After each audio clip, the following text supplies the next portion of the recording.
Smaller. So we're here with Des Shipp. After the success of the meat fishing video, we're back. And where are we at, Des? We are at Manor Farm Leisure in the Evesham. And I must admit, Joe, I was a bit worried this morning. That's only a little skimmer, this one. But it's tap water, isn't it? The lake is tap water. Absolutely tap water clear. So what's this lake called? I don't even know. I'm not sure. Ash, is it? It might be Ash, yeah. It's the first one on the right hand side as you come in. That's the only way as I know it. So I don't come here very often, but I thought, you know, you asked me to come and do like a worm feature. For silvers. For silvers, or anything that swims really. And I can't believe how good it is. It's absolutely fantastic, isn't it? We've caught bream up to sort of £1.4, £1.6. Millions of skimmers. I'm not going to show you everything that I've been doing because obviously you'd have to wait for the Match Fishing magazine to come out. We'll have a little look because we want people to... Yeah, we're catching on little bits of worm. I mean, what you're doing like couldn't be more simple. No, more simple. I've got 16 hooks, so it's quite heavy. I'm only fishing 0.10 bottom, but the nice thing about worm is you can fish bigger hooks and get away with it. So even little crafty skimmers like that, because like you said this morning, them size skimmers especially, they are a nightmare to catch. And it's free, you know, it was minus, I think it was -2 when I got here this morning. Everything was white over, probably the worst conditions possible. It's gin clear, as we said. It's absolute tap water, and it's incredible. No roach. I don't think there's that many roach in here, but the skimmers, we're feeding 2 lines because you've got to feed one, rest it. Obviously, that'll all be in the feature when it comes out, and it's just brilliant. Fishing a 4x16 float, just touching bottom, little tiny bites. Some of the bites are barely moving. Barely moving, aren't they? You get an odd little lifter as well, which is nice. And then all of a sudden they're there, and we've got to just keep the 2 lines ticking over. But we're doing, I'm showing all the little secrets that I do on this style of fishing, not just on commercials, but on natural venues as well. Because this worm method has been ever so successful for you over the years. Massive, yeah, massive. On certain, even in the winter, a lot of it is obviously in the summertime, springtime, but I also go to some venues in the winter where it's absolutely deadly. When they go on this, it's unbeatable. So like I said, you can fish bigger hooks, not feeding loads of bait, but catching a boatload of fish. I'm going to say, considering how many fish you've caught today, yeah, compared to... I thought it was a lift bite. That might have been me just taking me line off the water. Yeah, the amount of fish you've caught for how little bait you've actually put in is remarkable. Yeah, it's like that. But it's about keeping the 2 lines going and not draining one. Because when you actually had a go, I called you the vampire. He drained the line down to like nothing, where it was sort of a time to change, like feed that line, let them group back up again, and then get on your other line. Don't just smash them. Don't just smash them into the ground. Leave them alone for a little bit. This line now probably wants feeding, but we'll go on that other line. But what's amazing, and obviously we went out the other week and we caught on pellets, we caught on meat. You've got the same float on. Yeah, same lines. Same float. Well, virtually the same line, a bit lighter lines. It just shows you how simple your pole fishing is. Yeah. In terms of rigs and tackle and... Yeah, try and stick with the same floats. I know the floats, they work well, they sit properly. What floats there, Des? This is an F1 maggot. Just a nice all-round float, hollow bristle, so you can dot it down and still see it. But just to prove the point, how simple. Look, Des hasn't got any stackers or anything like that. He's got a tray of the same float.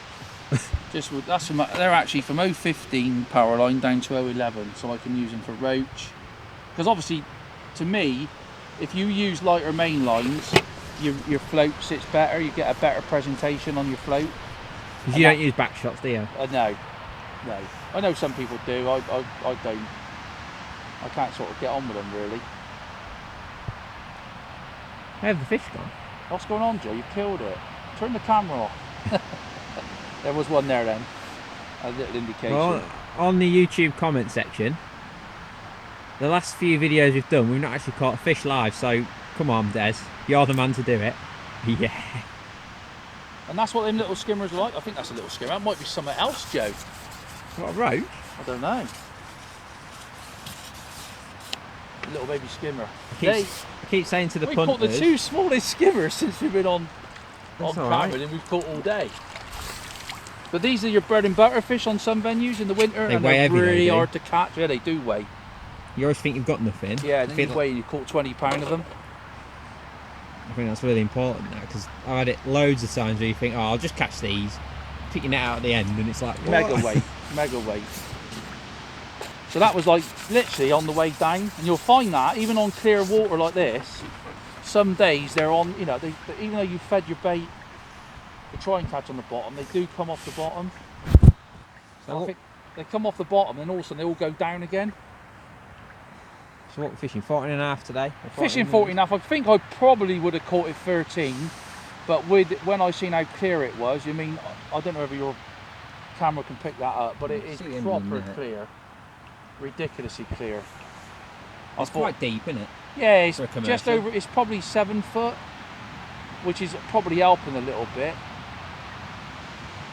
But I can, you know, I can do this on, I've done it on shallow lakes, deep lakes, exactly the same, and it can be, even at Porth Reservoir, you know, when you're catching loads of skimmers on a big deep venue like that. Oh, it's gone, it's gone. Is it gone? Sorry. It's gone. I let him have it. There's a better one. Got a 16 SFL, 6 slit. My favourite elastic. What you saying how nice that's working today? Yes, frightening. What we'll do, we'll net this one and we'll have a quick look at what you're actually doing, feed wise. We want to tell him a little bit, don't we? I don't know, shall we? He's not fouled up either, he's just got around his fin. Beautiful fish, proper weight builders. Lovely fishing. Oh, he's actually hooked. He's hooked in the gill, look. Oh, Des. That's because you struck me too early. I thought it was my fault. Unbelievable, that's actually gone. He won't come up. It's actually gone in his gill cover a little bit. It's not injuring him. Look at that. How weird. Lovely, nice fish, 10 ounces. Yeah, lovely.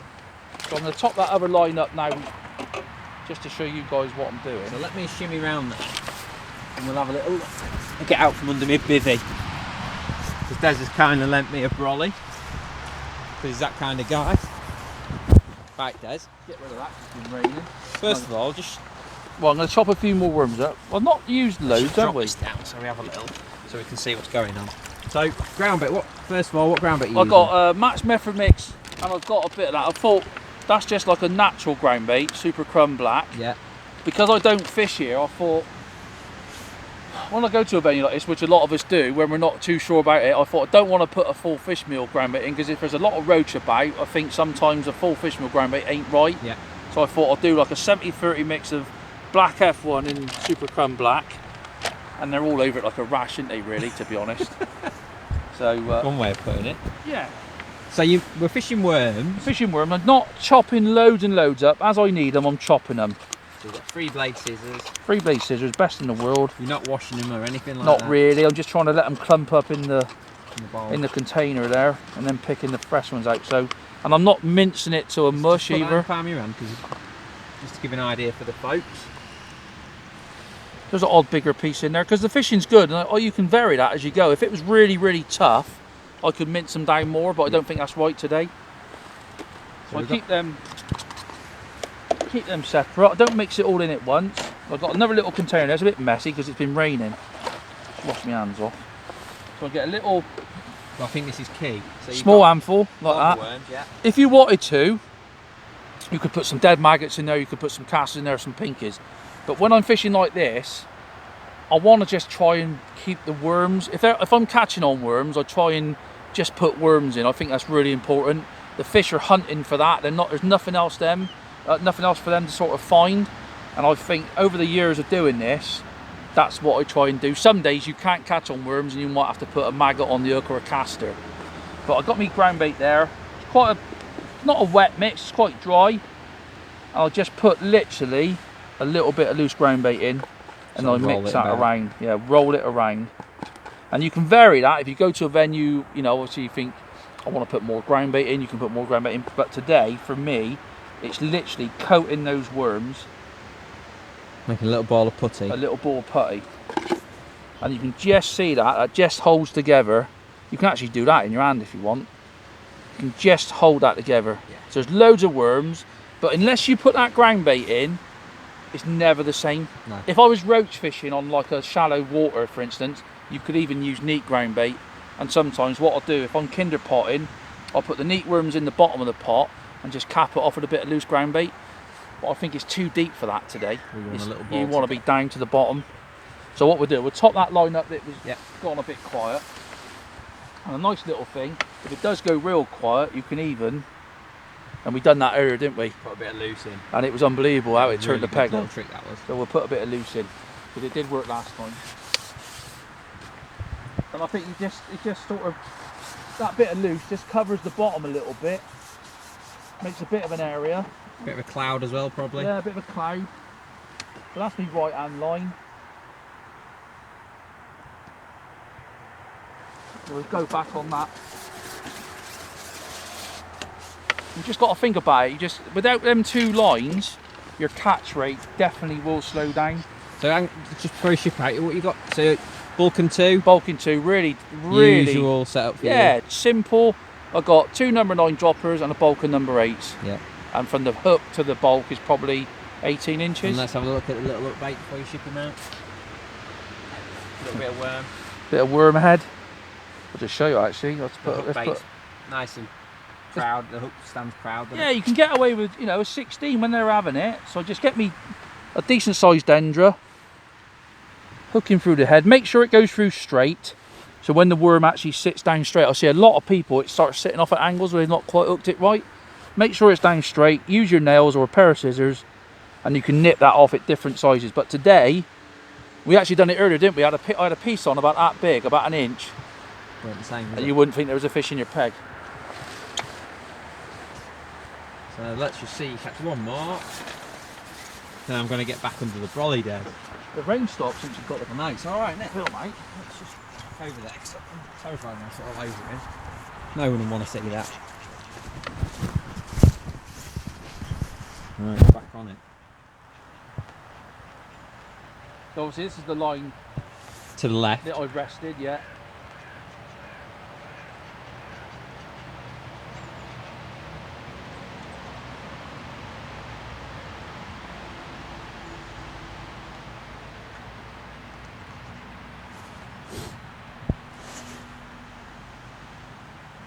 I can't believe how good the fishing's been, Des, considering the conditions. I thought we'd have to wait a long time to catch.